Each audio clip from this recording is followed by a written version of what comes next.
Thank you, Senator. Senator Daines. Chair Murkowski, thank you. The Small Business Administration's 8A Business Development Program has helped tribally operated businesses in Montana grow and develop to serve their communities. Without a significant tax base, tribes are forced to find creative ways to generate revenue to fund important government functions in social services, or they can be completely dependent on federal funding.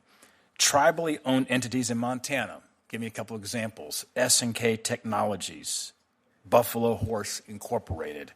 They utilize training and opportunities through the 8A program to enhance self-determination and create long-term economic sustainability for the tribes. And by participating in the program, these two companies have matured into competitive international enterprises that assist the federal government in crucial security, intelligence, support, and technology services. Their proceeds are distributed directly to the tribe's general fund to fund health care, education, infrastructure development, resource management, housing, and other essential services. Both of these companies will tell you that they are welcome oversight and they want to see more oversight, and they condemn any and all instances of fraud. They are good faith actors with a proven and impressive record over several years in the program. The value of the 8A program is that it is driven by outcomes, trusted, reliable partners who can deliver valuable services and balance the complex compliance requirements. They can streamline the procurement process. They can deliver services faster and continue growth. This leads to my first question for Ms. Carlton. Could you explain why 8A contracting is an effective enterprise for rural tribes? In Montana, most everything is rural. I know Chairman's state, like Alaska, about everything is rural, or in the High Line in Montana, which is rural with a capital R. I'd love to get your thoughts on that. Sure. Thank you for the question. So there is limited economic opportunity in our rural communities that exist within the Chugach region. Yet our shareholders often want to stay where they are born, and they want to continue with their subsistence way of life. And so I think the 8A program helps in three ways. We are able to use our earnings to pay dividends back to those shareholders, which helps influx cash into the villages. And then we also have created workforce development options for remote work for some of those shareholders so they can stay in their villages and work for our corporation. And then third, we have been working on creating economic development opportunities in these communities. For instance, in Valdez, Alaska, we developed a workforce housing building there, which now employs people and also helps with the shortage of housing. Thank you for those examples. I want to pivot now to Principal Chief Hoskin. And could you share what the 8A program has meant for the Cherokee Nation?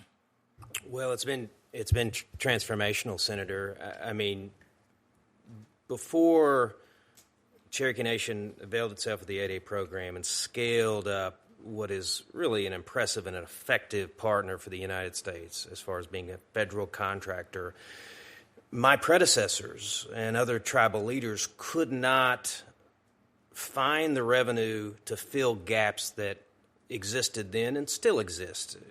Federal appropriations are not what we would all like them to be in terms of meeting health care needs, housing needs, the best investment that we could ever make, which is education. Those things are gaps that are unfilled without revenue to the tribe. And so because of the way our businesses are set up under tribal statute to deliver a minimum of 37% of net profit back to tribal coffers so that we can invest in all of these things, it's changing lives. I mean, we can have the largest housing investment in the history of the Cherokee Nation solely because we've got this business portfolio that's diversified, generating revenue.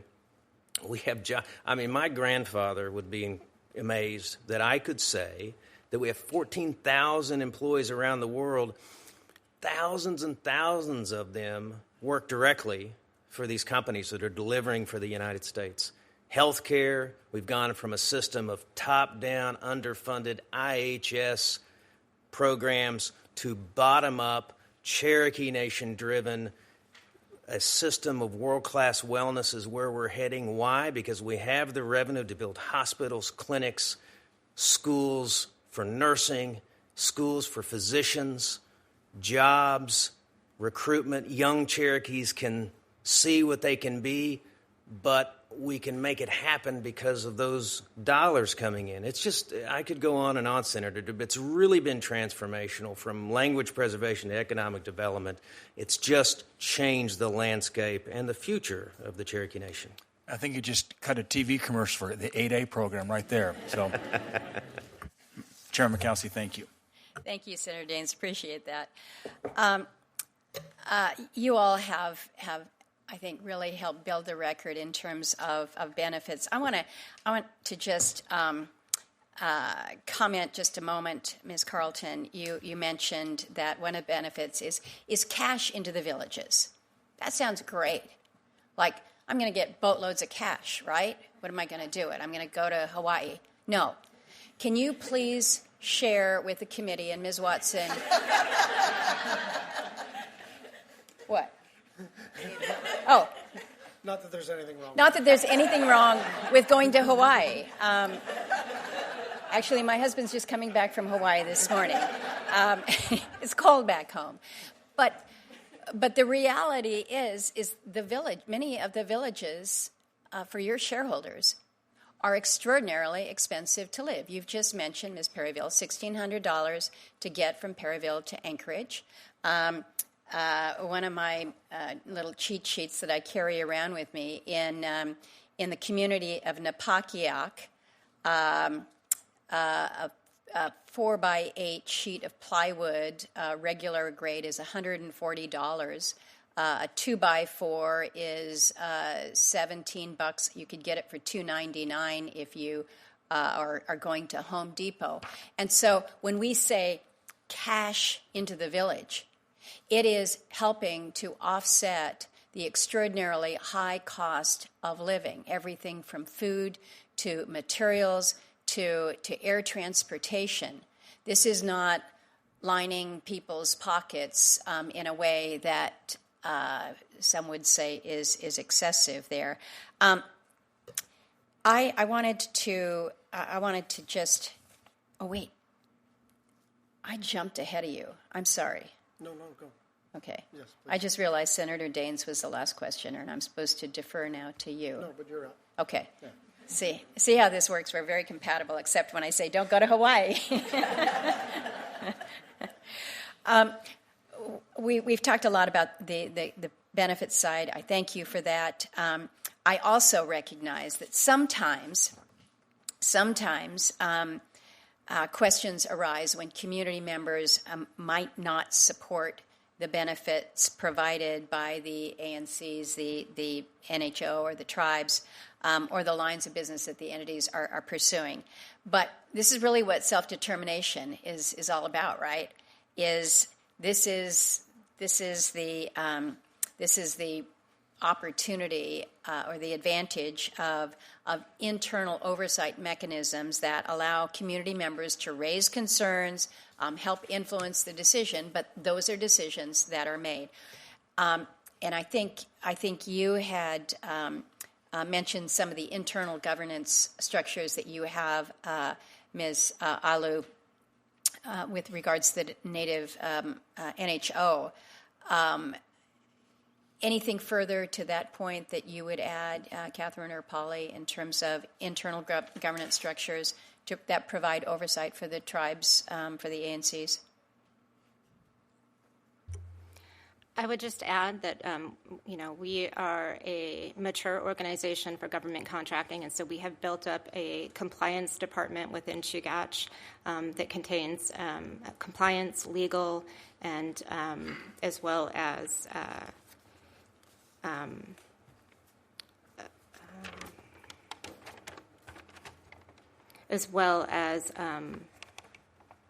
ethics offices. And so this all allows us to make sure that we monitor regularly our requirements and ensure adherence to our policies. Okay.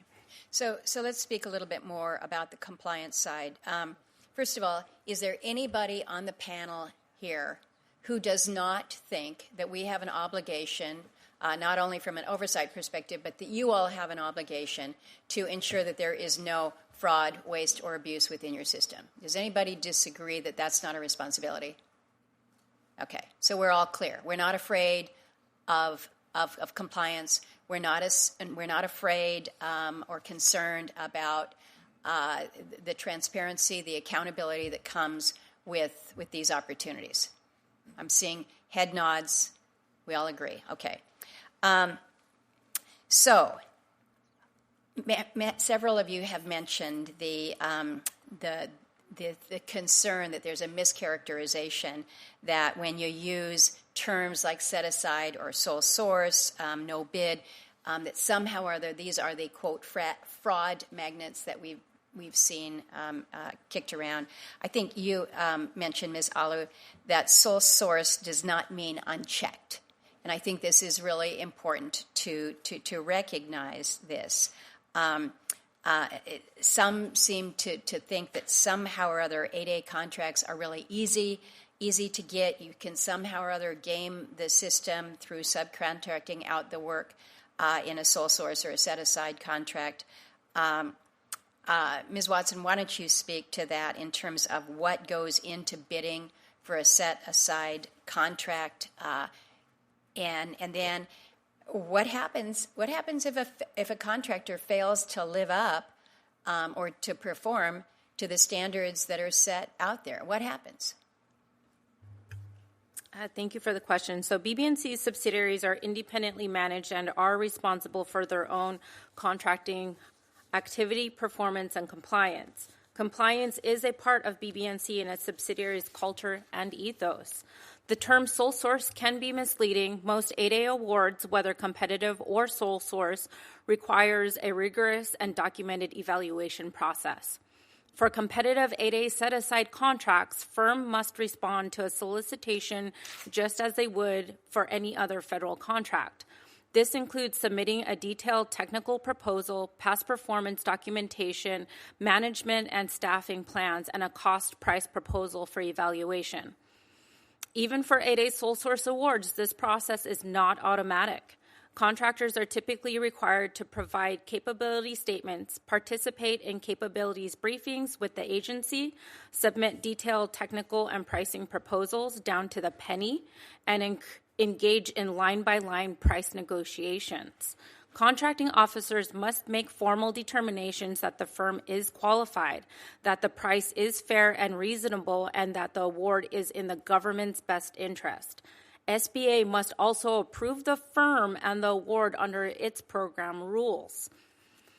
So what happens if a contractor fails to perform? The federal contractors include strict performance standards and enforce mechanisms. If a contractor fails to meet contractual requirements, the government has multiple remedies available. These may include issuances of cure or show cause notices, withholding of payments, negative performance evaluations in the Contractor Performance Assessment Reporting System, CPARS, termination for default / cause or convenience, and in serious cases, suspension or debarment. For 8A firms, performance failures can also trigger SBA review and potential program consequences, including heightened oversight or removal from the program. From BB&C's perspective, compliance failures may also result in internal corrective action, leadership changes, or other government responses to protect the integrity of the enterprise. Thank you for the question. So it's pretty clear that this is not some easy sweetheart deal that you just kind of walk into and you don't have to perform. There are consequences. We've heard of the benefits that the program brings to the federal government, and I think that also is worth reinforcing and repeating because the federal government is getting good value. The federal government doesn't have to come back to to the 8A contractor. They do it because they're getting good value, and the performance is good. So I want to ask about that, and I also want to include into the record some statements that were collected by Senator Sullivan from DOD officials about the benefits to the federal government of the 8A program. He kind of drilled everybody, got statements for the record, and I want to incorporate that as part of our record today. But I think probably all of you, in preparation for this hearing, have compiled examples of feedback that you've received from contracting officers for your work. Would any of you care to share that? We will make all of it available for the record, but if you just want to give a few examples, I think that helps us here.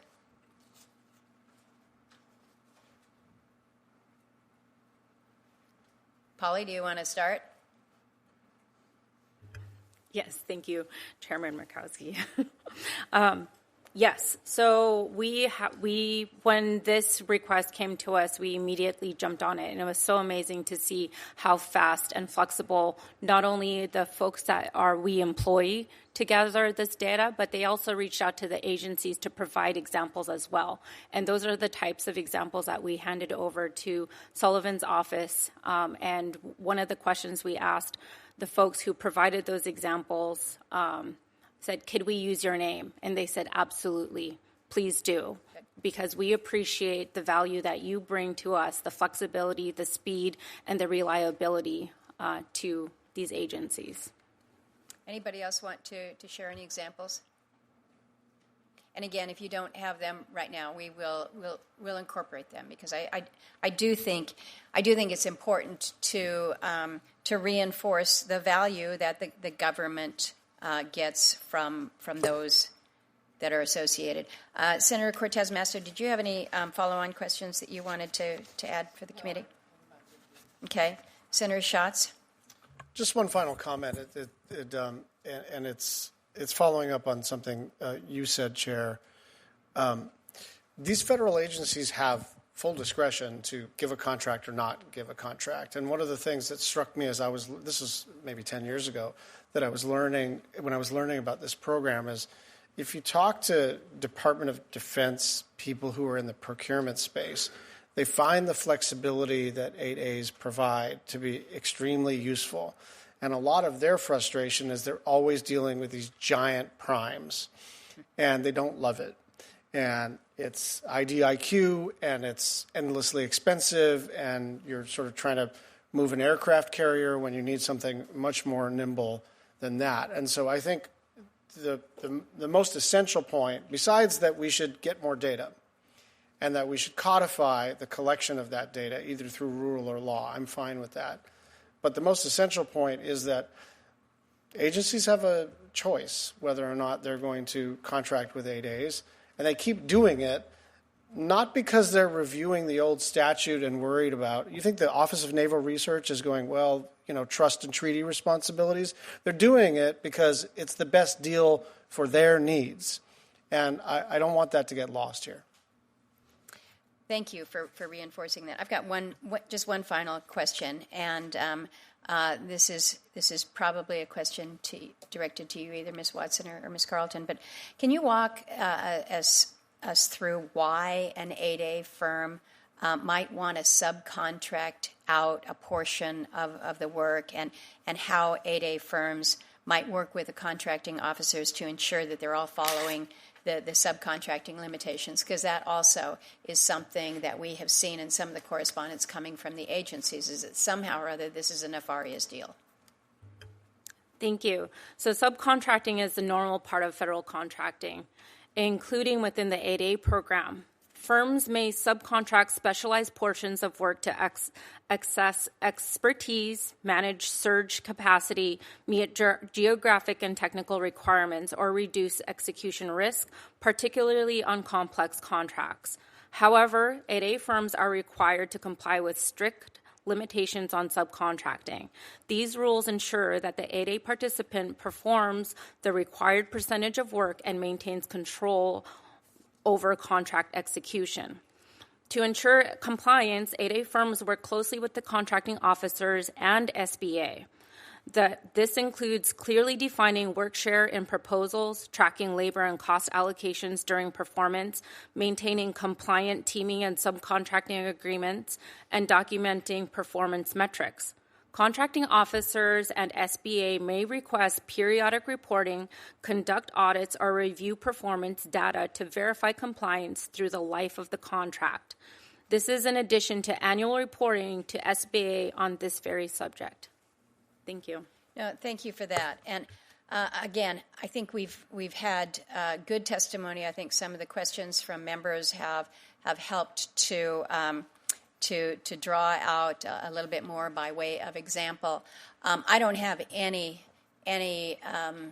assumption that just because we've held this oversight hearing that now everybody gets it.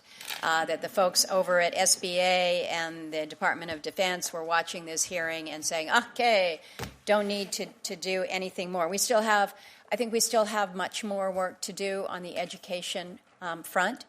And your leadership in doing this and those that have joined us in the hearing room and are watching online, you also have a job to do. Because, again, I think we started off the hearing by saying there's been some mischaracterizations, and that needs to be clarified. It needs to be understood. But I think just the example of this small hearing room and the fact that we're standing room only demonstrates to me how significant it is for ANCs, NHOs, tribes across the country. This is significant. And again, it is. And I think it was you, Chief, that said it's the modern extension of sovereign-to-sovereign relationships. And so how we are able to better convey, better share, and better demonstrate the benefits not only to Native people under the 8A program, the benefits to our country, but again, the fulfillment of a federal trust responsibility and the fulfillment of promises under ANCSA. This is what the 8A program is all about. So thank you for such good testimony, but we've got work that must continue. So with that, the committee, we will continue to take questions for the record for a couple weeks. We'll hold that hearing record open, but thank you all for being here.